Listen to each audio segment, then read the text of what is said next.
We've been talking about what is the Christian approach to trials. How do we as Christians approach difficulties, sufferings, problems, trials?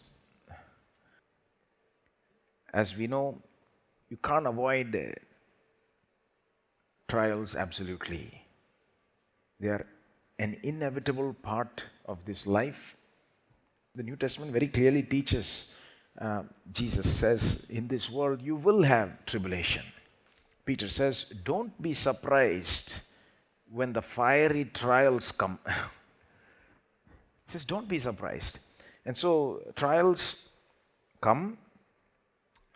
How do we respond? Are we going to respond with the Christian way? There is a Christian way of responding to trials, and it is very clearly taught in the New Testament. And that is what we have begun to study from James chapter 1, a very important passage on this subject in the New Testament. There are several passages on this subject. There is a clear teaching in the New Testament as to how Christians ought to respond to trials. And this is a very important passage amongst those many passages. And so let's read this passage from verse 2 to verse 8. James chapter 1, verse 2 to 8. My brethren, count it all joy when you fall into various trials, knowing that the testing of your faith produces patience. But let patience have its perfect work, that you may be perfect and complete, lacking in nothing. If any of you lacks wisdom, let him ask of God, who gives to all liberally and without reproach, and it will be given to him. But let him ask in faith with no doubting, for he who doubts is like a wave of the sea, driven and tossed by the wind. For let not that man suppose that he will receive anything from the Lord. He is a double-minded man, unstable in all his ways. In this passage, we have already seen many important truths. We have already considered what James teaches in verse 2 to verse 5. We've already seen that, right? We've already seen that the Christian response to trials is what? James says, my brethren, count it all joy when you fall into various trials. There is a very deep logic to it. There is a very good reason why we should count it all joy, and the reason is explained by James in verse 2. Count it all joy, knowing that the testing of your faith produces patience. And let patience have its perfect work, so that you may be perfect and complete, lacking nothing. What he's saying is, there's a very good reason we should count it joy, and we can count it joy when we know that even though today things are not looking good, in the end, things are going to be good for me. This is going to end well for me. This test of my faith will end up producing an endurance that was not there before. And not only that, it will lead me further along the path of perfect character development. It will make me more and more like Christ. If I allow and respect the process, God can use even this bad problem to fulfill his good purposes, and he can end up making me more like him.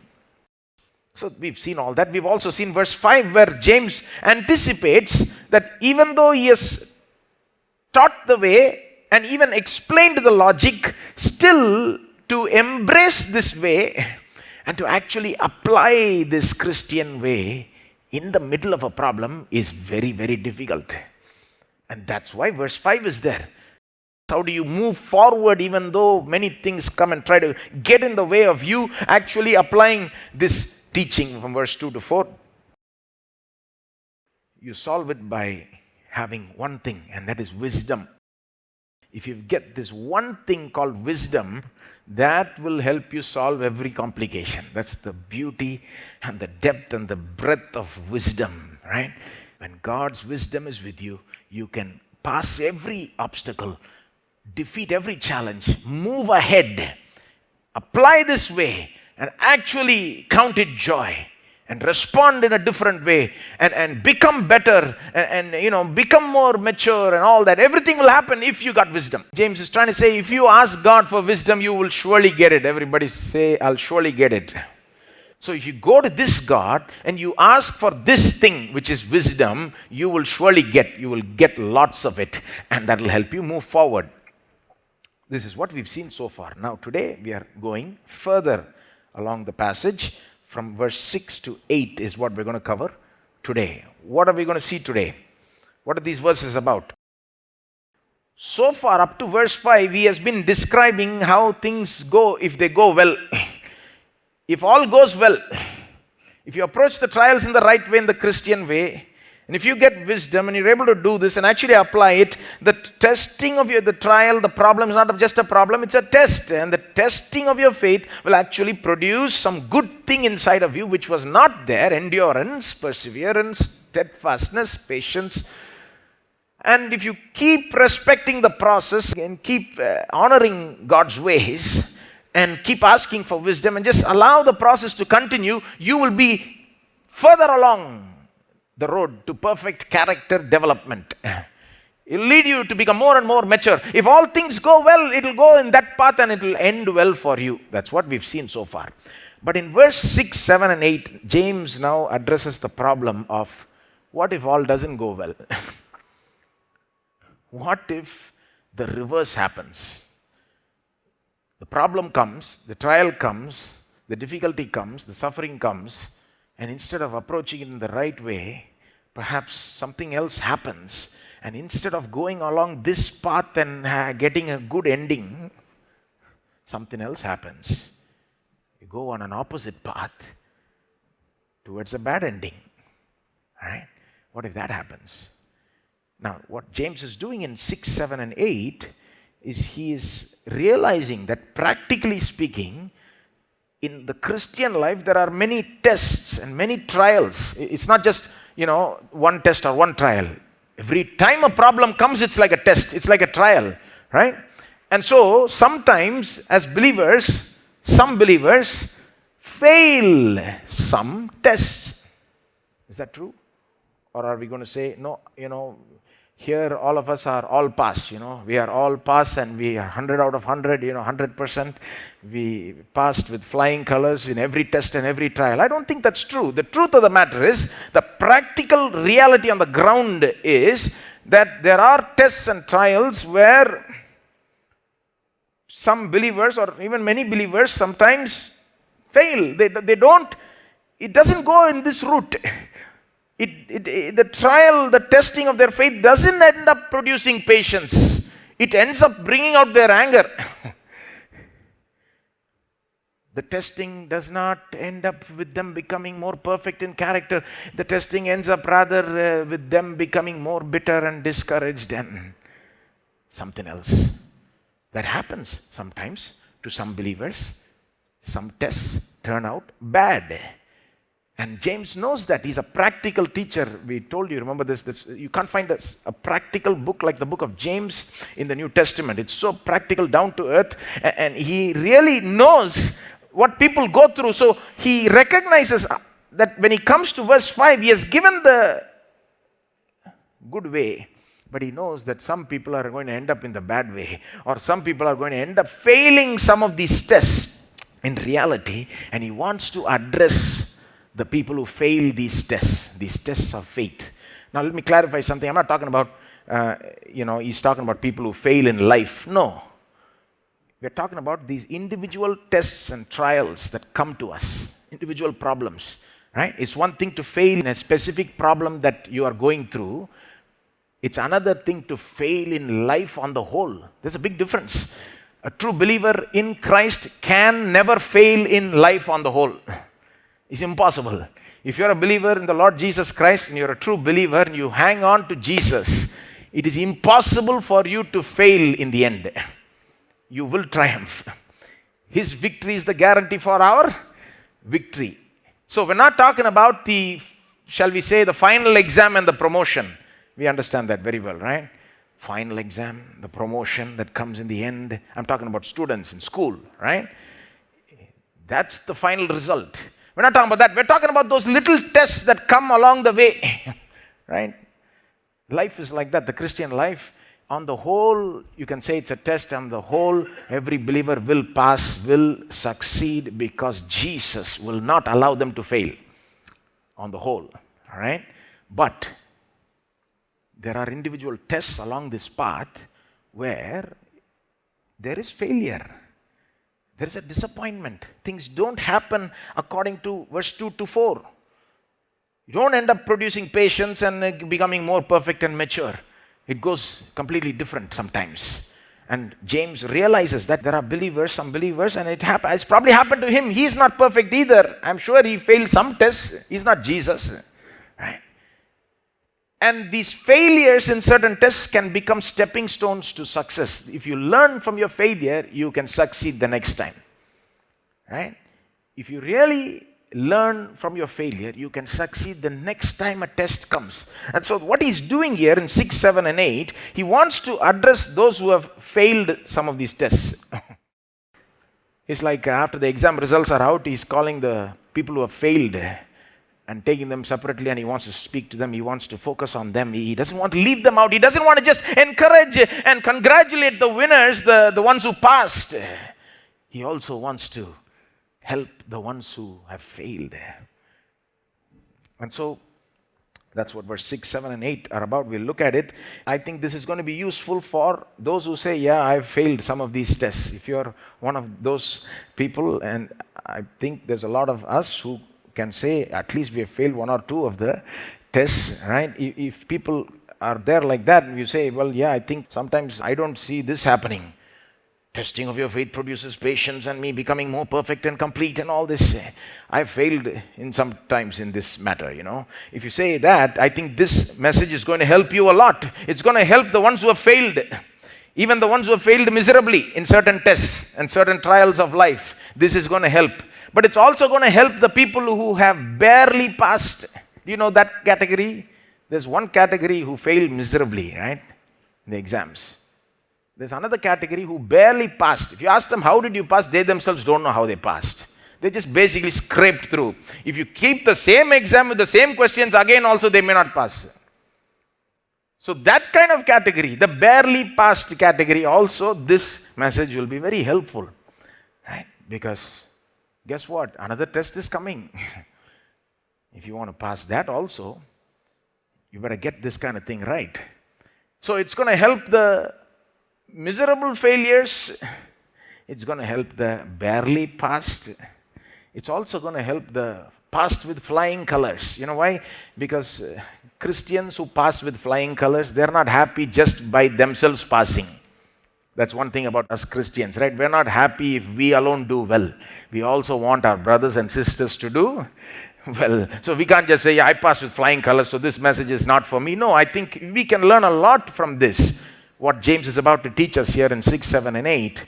Because even if we are not struggling with it, our brothers and sisters, at least some of them may be struggling with it, and we can understand their failure. James is going to reveal what it is to fail these tests, and the depth of the failure. He's going to reveal it so that you can correct it and reverse it and move forward. All right? So the whole purpose of this is love, I think. James is very concerned about those who fail certain tests, and he wants to address that. He wants to teach them about their failure. He wants to help them understand their failure, and he wants to show them the depth of their failure, and that's what we're going to focus on for most of this message. Failure, failure, failure. Bad. It sounds real bad, I know. I can't help it. That's where James is going, so that's where we are going. All right?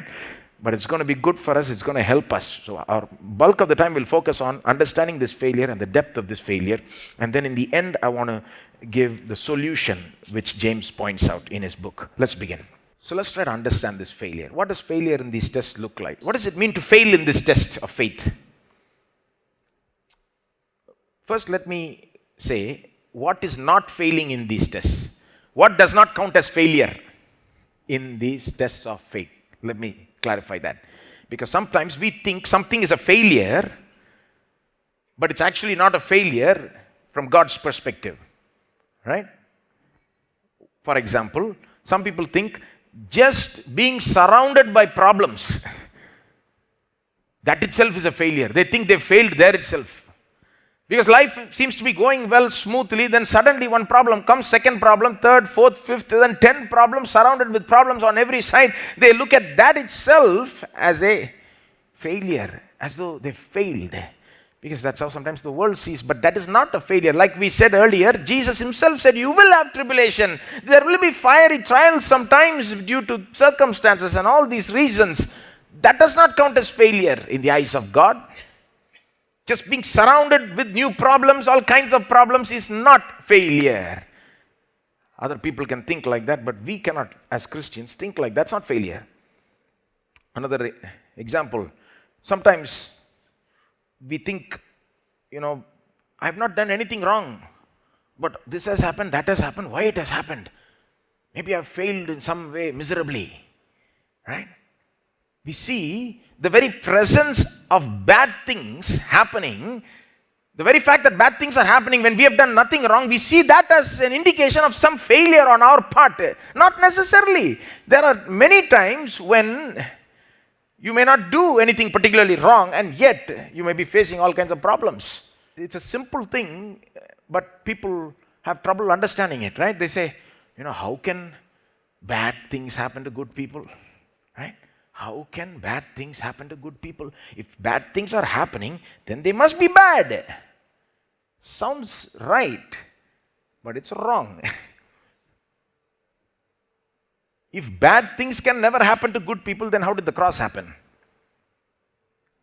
If bad things can never happen to good people, how did the cross happen? Here is the best person, as we said last week. Not good, but the best, Jesus.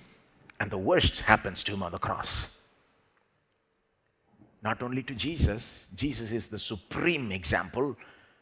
There are many people who have believed in Jesus, who have lived for Jesus, given everything for Jesus, and bad things have happened to them. Bad things happening to good people, that's not failure. Bad things happening is not necessarily failure, you see. Yeah, sometimes out of our own mistakes and faults and rebellion, we earn the bad things sometimes. Now that's a different story. That's failure on our part and all that. I'm not talking about that. I'm talking about it's not always failure just for bad things to happen. You see, the world we live in is a sinful, fallen, evil world that hates God and Christ and God's purposes and God's people and all that. And so bad things will happen sometimes. Sometimes.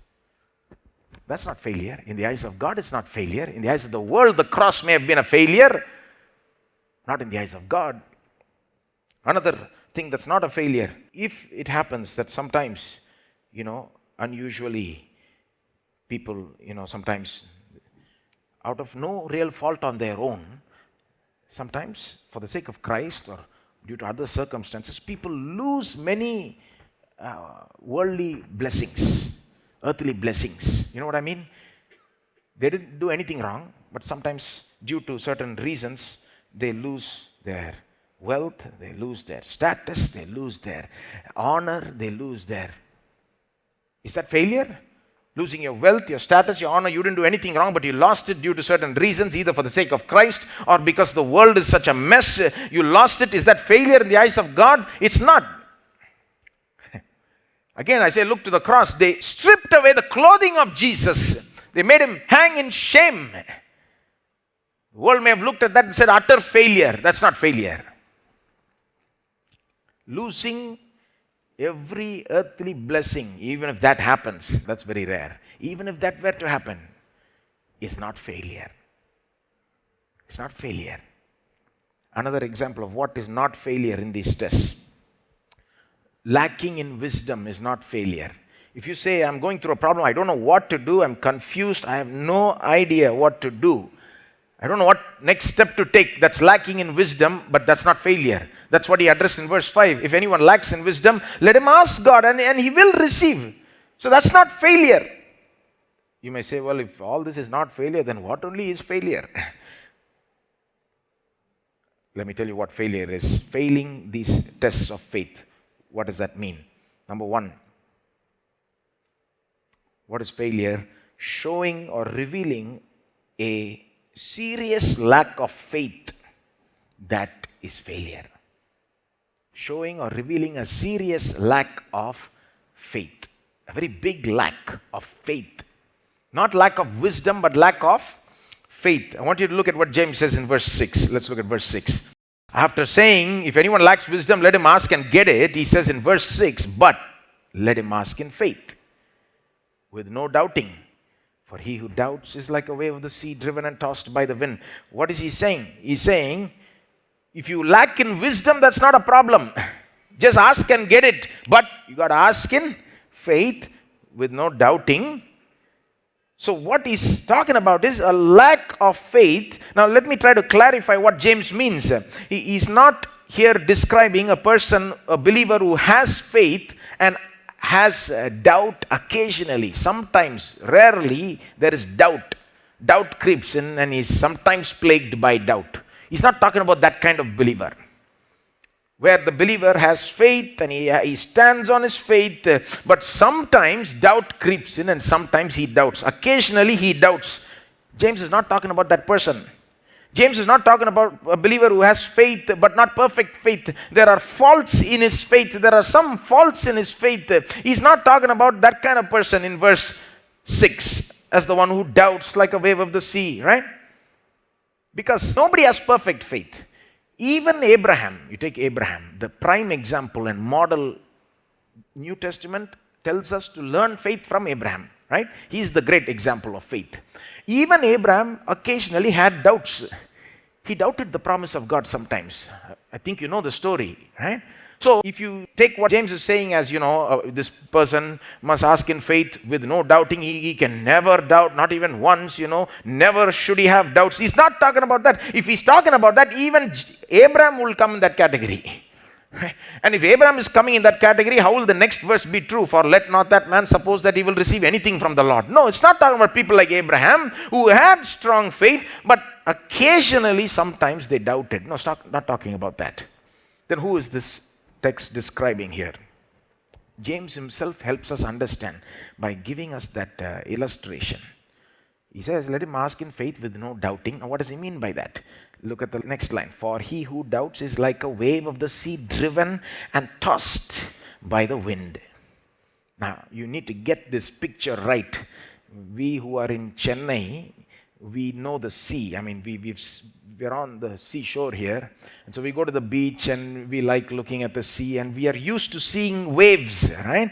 I like standing on the seashore and watching these waves come to the shore, right? It has a certain rhythm. It has a certain beauty. It even brings a certain calmness, don't you think? Just standing there, watching the waves come one after the other, just endlessly come to the shore. Wonderful picture. But James is not talking about that picture.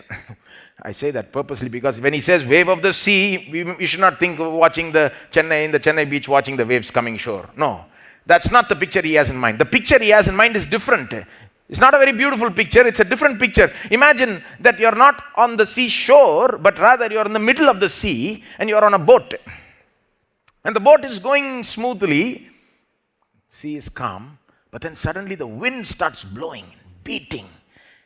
What happens? This boat which was going smoothly now begins to be tossed to and fro. Some translations put it like that. To and fro. Why? Because the sea is being tossed. The waters, the waves are being tossed to and fro by the wind. The waters may be powerful, but the wind is more powerful. Tosses the water back and forth, the waves back and forth. That's the picture that James has in mind. In fact, James is not thinking of the Chennai beach or the ocean we see here. He wrote 2000 years ago, not from Chennai, but from Jerusalem. And what is the sea there? The Sea of Galilee. He's probably thinking about the Sea of Galilee. One of the things they say about the Sea of Galilee is, usually it's kind of calm and, certain times it's calm. But if wind starts blowing and certain stormy winds come from certain angles and directions, just in 5 minutes, everything can turn upside down, they say. Some people look at the Sea of Galilee and they've asked, it seems, they've questioned, it seems, how can there be, how can those Bible stories of storms happening and the boat almost capsizing be true? This sea is so calm. One writer writing about it, he said people were questioning, and as they were questioning, before their very eyes, one stormy wind came, and the other part of the sea was calm, but this part almost capsized their boat. He says they stopped asking questions. Point is, now here's the picture. The boat is going smoothly, calmly, water is calm. When the wind comes, everything changes. The boat is tossed to and fro. How do we understand what James is trying to say? Here's what he's trying to say. A believer, under normal circumstances, is going smoothly, has faith, believes in God, seems to go smoothly, strongly. But then sometimes when the problem comes, what happens? The problem is like the wind. This believer was going smoothly. When the problem comes, the problem tosses them back and forth. Before they seem to be strong in faith, but now tossed to and fro like this and like that, between faith on one end and unbelief on the other end. Usually faith and unbelief are very opposite and very separate. The two don't mix, right? I mean, faith is what? Faith is saying, yes, God will help me. Yes, God will hear my prayer. Unbelief is what? No, God's not going to help me. God won't hear my prayer. And they're two total opposites. But what happens when doubt, the doubt that James is describing is a believer going through normal life, seemingly having good faith. Yes, God will help me. Yes, God is for me. That kind of believer. But when the problem hits, now they're being tossed to and fro.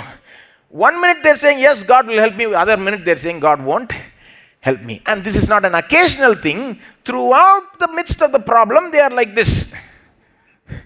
As long as the problem is there, they are going between faith and unbelief, to and fro, not able to make a decision, not able to say, no, I'm going to stand on this side of faith. I'm going to stand right here. No matter how bad this problem gets, I'm going to say, God will help me, and I'm going to believe that. I'm going to stand right here. They're not able to make that decision.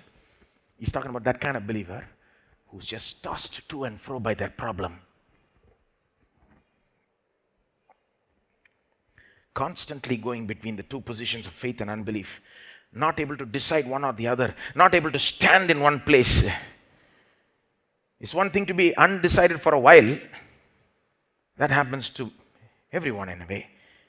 But it's another thing to be undecided throughout the problem, without ever making up your mind, constantly being tossed to and fro. Like the wave is at the mercy of the wind, the believer described here is at the mercy of their problem. James is describing here the kind of person who has failed the test of faith. Remember this, these problems are tests, and they're testing the faith. They're a test of your faith. And in a test, remember what we said 2 weeks, a test will reveal what is really there. The test reveals the truth. If a believer had good, strong, anchored faith, when a test or a trial comes, that will be revealed. The truth will come out that they did have good, strong, anchored faith. But opposite, if a believer never had good, strong, anchored faith, that also will be revealed in tests and trials. What happens? That's what James is talking about. He's talking about the case where a person thinks they have good, strong faith. They think, I'm not like the world. I believe in Jesus. I trust in God's word. I'm far better than them. I'm not in unbelief. I'm not an unbeliever. I'm a believer. I have faith. I believe. And my faith is pretty good. It's pretty good. I mean, it seems pretty good now. And then the problem hits. They're not able to stand in one place. They're tossed to and fro between faith and unbelief. The trial revealed the truth that their faith was never good and strong. Their faith was never strong. They didn't know it. They thought it was strong. But the trial now revealed the truth about their faith. Their faith was not anchored on something very strong. That's why it's wavering like this. There was no strong anchor to their faith. The trial has revealed this.